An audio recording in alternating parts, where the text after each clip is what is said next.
আমি তো সেই সময় ছোট ছিলাম, সেই 2018 সালে আমার স্পষ্ট মনে আছে, সেই কান্না জড়িত ময়দান, ইস্তেমার ময়দানকে রক্তে রঞ্জিত করেছিল তারা। আমরা স্পষ্ট দেখেছি চোখের সামনে, কত ভাইকে মারছে।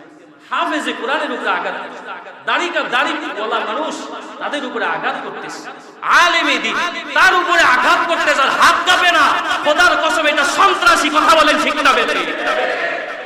আলেমের উপরে আঘাত করতে হাত কাঁপে না, আমরা তো দেখেছি। সবাই না, অনেকে করছেন, আবার অনেকে কাউকে নিয়ে না, ভালোটাও বলতে হবে, অনেকে নিয়ে আগে গেট থেকে বের করছেন, কিন্তু বেশিরভাগ অনেক সাথীরাই যে পরিমাণ আঘাত আলেমদেরকে করছে, সেই কান্না জড়িত ময়দানকে রক্তে রঞ্জিত কারা করলেন?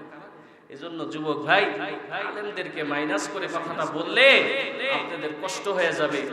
আলেমরা তো বিপদভাবে কাজ করে, আপনারা তো একদিক কাজ করেন, আলেমদের পরামর্শে কাজ করবেন, তবেই আপনারা ইহদিনাস সিরাতাল মুস্তাকিম সঠিক পথ ধরতে পারবেন ইনশাআল্লাহ। অনেকে বলে, দেখেন তাদের দুই চারটা কথা মিডিয়াতে আপনারা শুনছেন যে হযরত উলামায়ে কেরামের তাবলীগগুলা প্রথম 6 বছর আগে করছে, এখন আমরা আগে করব। কথায় তো যুক্তি আছে, শুনতে মজা না? শুনতো না? কথা তো সুন্দর। এরা এবছর আগে করছে, এবার আমরা আগে করি। এরা 4 সপ্তাহ পাইলে আমরা 2 সপ্তাহ কেন পাবো? এটা বৈষম্য। আমি ওই দিন সমাবেশে গিয়েছিলাম, আমাদের হযরত উলামায়ে কেরাম চমৎকার কিছু কথা বলছেন, হযরতের কথাগুলো আমি কপি করতেছি। দেখেন আমাদের আল্লামা উবাইদুল্লাহ ফারুক কাশমি সাহেব হুজুর এত চমৎকার একটা কথা বলছেন, দেখো সবকিছুকে সমান সমান করার নাম ইনসাফ, বরং সবকিছুর মধ্যে যেটা যেই পরিমাণ দেওয়া দরকার ওইটার নাম হইল ইনসাফ। কথা বলেন ঠিক না বেঠিক? তরকারি রান্নবে গরুর গোশত যে কয়টা দিছে, পানিও এই পরিমাণ দিছে, লবণ ওই পরিমাণ দিছে, কি বলেন? গোশত খাওয়া যাবে? কথা বলেন না, গোশত খাওয়া যাবে? বরং দরকার পানি যেই পরিমাণ দরকার ওই পরিমাণ দেওয়া, গোশত যেই পরিমাণ দেওয়া ওই পরিমাণ দেওয়া, আলু যেই পরিমাণ দেওয়া ওই পরিমাণ দেওয়া, লবণ যেই পরিমাণ দেওয়া ওই পরিমাণ দেওয়া, এটাই হলো ইনসাফ। কথা বলেন ঠিক না বেঠিক? বরং সমান সমান দেওয়ার নাম ইনসাফ বুঝতে হবে। আরো একটা জিনিস মাওলানা হাসান জামিল সাহেব দাওলা হযরত এই কথাটা বলছেন, সারা বাংলাদেশ ব্যাপী যদি আপনারা দেখেন 95% আপনারা পাবেন উলামায়ে কেরামের তত্ত্বাবধানে চলা তাবলীগের সাথে, 5% পাবেন এদিক সেদিক, 5% পাবেন এদিক সেদিক। আজকে তোমরা বলো বৈষম্যের শিকার তোমরা, আমি তো বলি আমরা সবচেয়ে বেশি বৈষম্যের শিকার। 95% সাথীরা যদি একটা মাঠ পায়, পুরা একটা মাঠ একবার পায়, আর 5% যদি সমান মাঠ দেওয়া হয়, তাহলে এইটাই তো সবচেয়ে বড় বৈষম্য। কথা বলেন ঠিক না বেঠিক? আমার মতে তো দরকার উলামায়ে কেরামরে 10 বছর দিয়া তারপরে 5% একবার দেওয়া। কথা বলেন ঠিক না বেঠিক? এরা কালিমা, নামাজ, ইলম, জিকির, ইকরামুল মুসলিমিন, সহিহ নিয়ত, দাওয়াত ও তাবলীগ, এই কয়েকটা কাজের উপরে চললে দিনের উপরে চলা যায়। এখন কেউ যদি বলে এই 6টাই দিন আর বাকিগুলা দিন নাই, এটার উপরেই পরিপূর্ণ দিন, কথা বলেন এই কথাটা সঠিক না ভুল? আমি বলি না, আপনারা বললেন, বুঝা বললেন, সঠিক না ভুল? কারণ যদি বলেন এটা এর ভিতরে দিন, তাহলে রোজা কোথায়, হজ কোথায়, যাকাত কোথায়? হ্যাঁ, এই 6টার উপরে চললে দিনের উপরে চলা যাবে, বাকিগুলো সহজ হয়ে যাবে। কিন্তু কেউ যদি বলে এই 6টাই পরিপূর্ণ দিন, খোদার কসম এটা পরিপূর্ণ গুমরাহি কথা। কথা বলেন ঠিক না বেঠিক? হেদায়েতের মালিক কি? আল্লাহ বলেন, ইন্নাকা লা তাহদি মান আহবাবতা ওয়ালাকিন্নাল্লাহ ইয়াহদি মান ইয়াশা।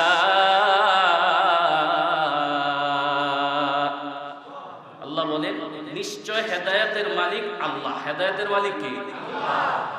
নবীদের কাজ ছিল মানুষকে বুঝানো, দিনের দাওয়াত পৌঁছানো, আমাদের কাজ হলো কথা বলে যাওয়া। হেদায়েত যিনি দিতে পারেন তিনি কে? কোন ব্যক্তি যদি এই কথা বলে ফেলে হেদায়েতের মালিক আল্লাহ না, হেদায়েতের মালিক যদি আল্লাহ হইতেন তো নবীদেরকে কেন পাঠাইতেন? বলেন এই ব্যক্তি কি সঠিক বলছে না ভুল বলছে? সবাই বলেন সঠিক না ভুল?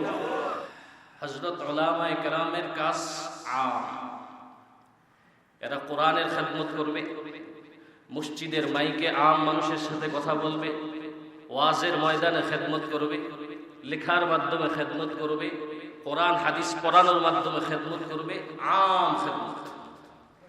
কিন্তু আমাদের সাথী ভাইরা যারা আছে তারা নিজেদের কিছু সময়কে কাজে লাগায় একটা জায়গায় খেদমত করে, একভাবে মানুষকে আদর সোহাগ করে বুঝায় শোনায় বুকে জড়ায়া তবলিগে এনে তবলিগে আসার মাধ্যমে বহু মানুষের ফ্যামিলি পর্দাশীল হয়েছে। কথা বলেন ঠিক না? তবলিগে এসে বহু মানুষ দাড়ি রাখছে, বহু মানুষ নামাজ ধরছে, বহু মানুষ হালাল খানা খাওয়া শুরু করছে। কথা বলেন ঠিক না? এটা অনেক বড় খেদমত। দেখেন, এখন এই খেদমত, এই তবলিগেরও কিছু নিয়ম আছে। এই নিয়মের উপরে যদি কেউ থাকে তো সে তবলিগের মূল ধারার প্রতি অন্তর্ভুক্ত আছে। যদি বের হয়ে যায়, বহির্ভূত কোনো কাজ করে, তা বের হয়ে যাবে। এটা এবার সে যে হোক, নেতা হোক আর কর্মী হোক, যেই হোক। আল্লাহু আকবার। কোন ব্যক্তি যদি এই কথা বলে, আপনারা আমাকে আগে জবাব দেন, হেদায়েতের মালিক কে? আবার বলেন, হেদায়েতের মালিক কে? আল্লাহ বলেন, ইন্নাকা লা তাহদি মান আহবাবতা ওয়ালাকিন্নাল্লাহ ইয়াহদি মান ইয়াশা।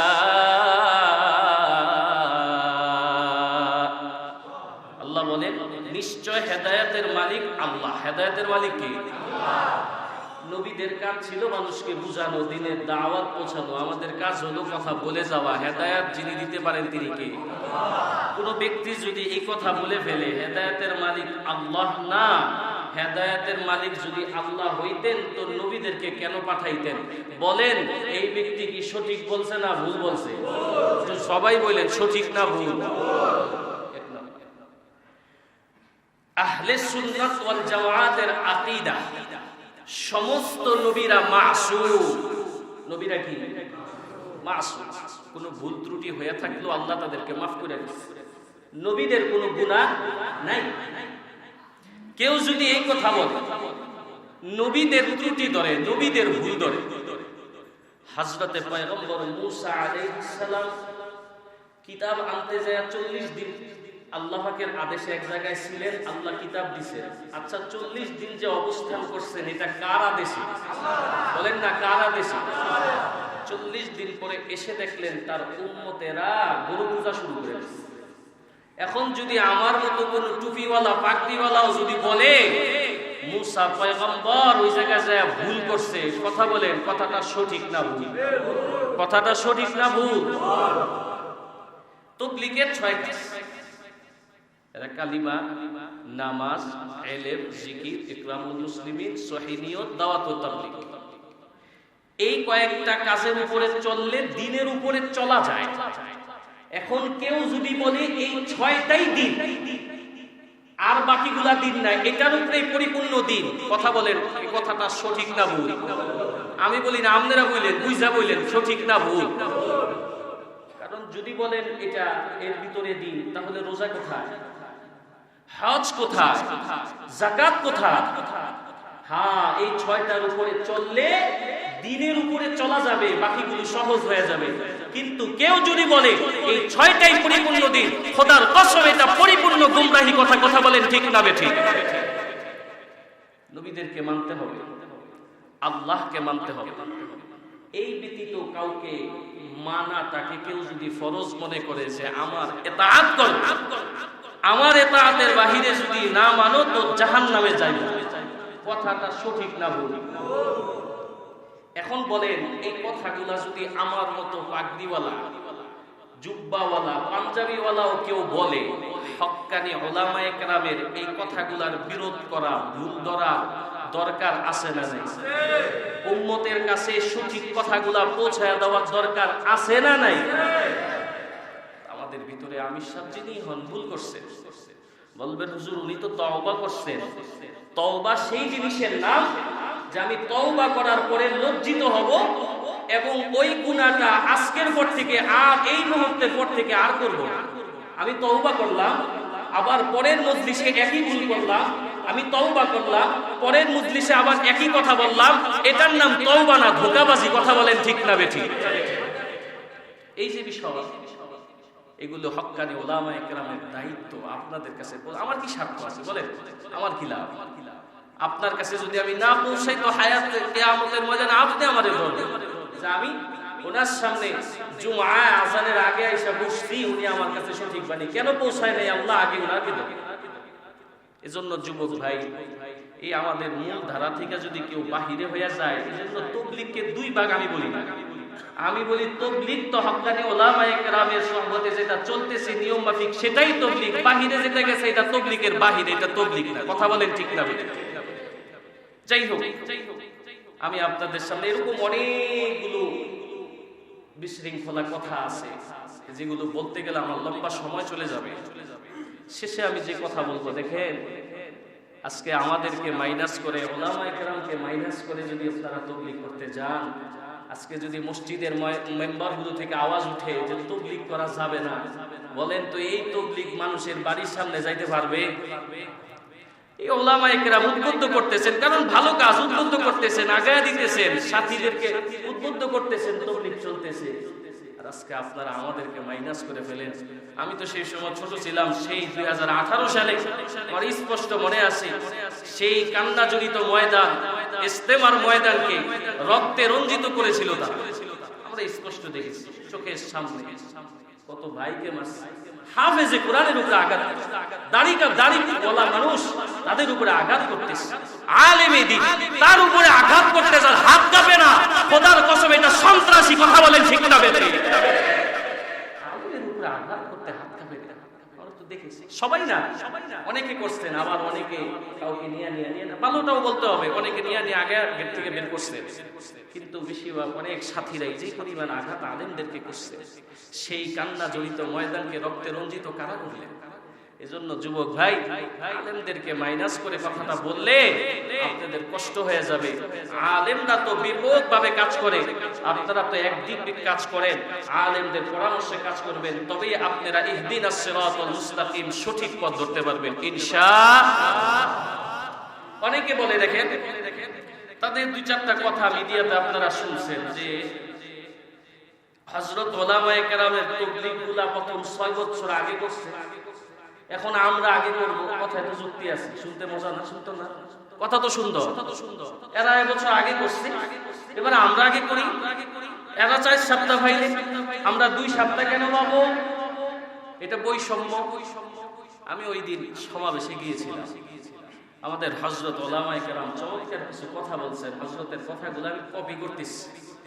দেখেন আমাদের আল্লামা উবাইদুল্লাহ ফারুক কাশিমি সাহেব হুজুর এত চমৎকার একটা কথা বলছেন, দেখো সবকিছুকে সমান সমান করার নাম ইনসাফ, বরং সবকিছুর মধ্যে যেটা যেই পরিমাণ দেওয়া দরকার ওইটার নাম হইল ইনসাফ। কথা বলেন ঠিক না বেঠিক?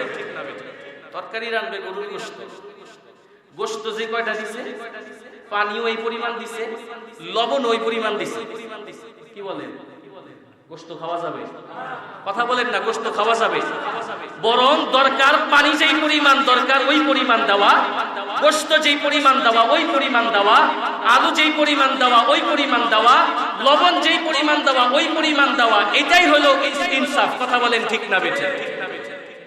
বরং সমান সমান দেওয়ার নাম ইনসাফ বুঝতে হবে। আরো একটা জিনিস মাওলানা হাসান জামিল সাহেব দাওয়াত হযরত এই কথাটা বলছেন, সারা বাংলাদেশ ব্যাপী যদি আপনারা দেখেন 95% আপনারা পাবেন উলামায়ে কেরামের তত্ত্বাবধানে চলা তাবলীগের সাথে, 5% পাবেন এদিক সেদিক, 5% পাবেন এদিক সেদিক। আজকে তোমরা বলো বৈষম্যের শিকার তোমরা, আমি তো বলি আমরা সবচেয়ে বেশি বৈষম্যের শিকার। 95% সাথীরা যদি একটা মাঠ পায়, পুরা একটা মাঠ একবার পায়, আর 5% যদি সমান মাঠ দেওয়া হয়, তাহলে এইটাই তো সবচেয়ে বড় বৈষম্য। কথা বলেন ঠিক না বেঠিক? আমার মতে তো দরকার উলামায়ে কেরামরে 10 বছর দিয়া তারপরে 5% একবার দেওয়া। কথা বলেন ঠিক না বেঠিক? এটা না ইনসাফ। 95% পায় একটু, 5% পাইতেছে একটু। তবে এই সমস্ত কথার দরকার নাই। এই ধরনের কাজগুলোর মাধ্যমে আম মানুষ দিন থেকে দূরে যায়, কাফের বেঈমানরা আঘাত করার সুযোগ পায়। আমরা চাই, আমরা তো এক কথা সব সময় বলি, আমি আপনাদের খতিব, আমারে আপনারা সম্মান করে চেয়ারে বসাইছেন, আমার পিছনে নামাজ পড়েন, তবে আজকে যদি আমার মধ্য থেকে কোরআন সুন্নাহর বিরোধ কোনো কথা হয়, আমার দ্বারা কোরআন সুন্নাহর বিরোধ কোনো কাজ হয়, তো আমি খতিবকে আপনারা মানবেন না। কথা বলেন ঠিক না বেঠিক? তাহলে এটাই তো কথাটা, মূল কথাটা বুঝতে হবে। মূল জায়গা থেকে কোরআন হাদিসের বিরোধ আমার বাবা বলে আর আমার বিশ্বাস বলো আর আমার ভাই বলো, কোরআন হাদিসের বাহিরে যাবে, তাকে মানা যাবে। সোজা কথা, এক কথা। এরপরে আবার কিসের মোহাব্বত দেখা? আমি তো আমার বিশ্বাসকে মোহাব্বত করি আল্লাহকে পাওয়ার জন্য, আমি তো আমার হুজুরকে মোহাব্বত করি রাসূলের তরিকা মানার কারণে। সে যদি এই জায়গা থেকে আলাদা হয়ে যায়, আমি তার খুশি দিয়া কি করব?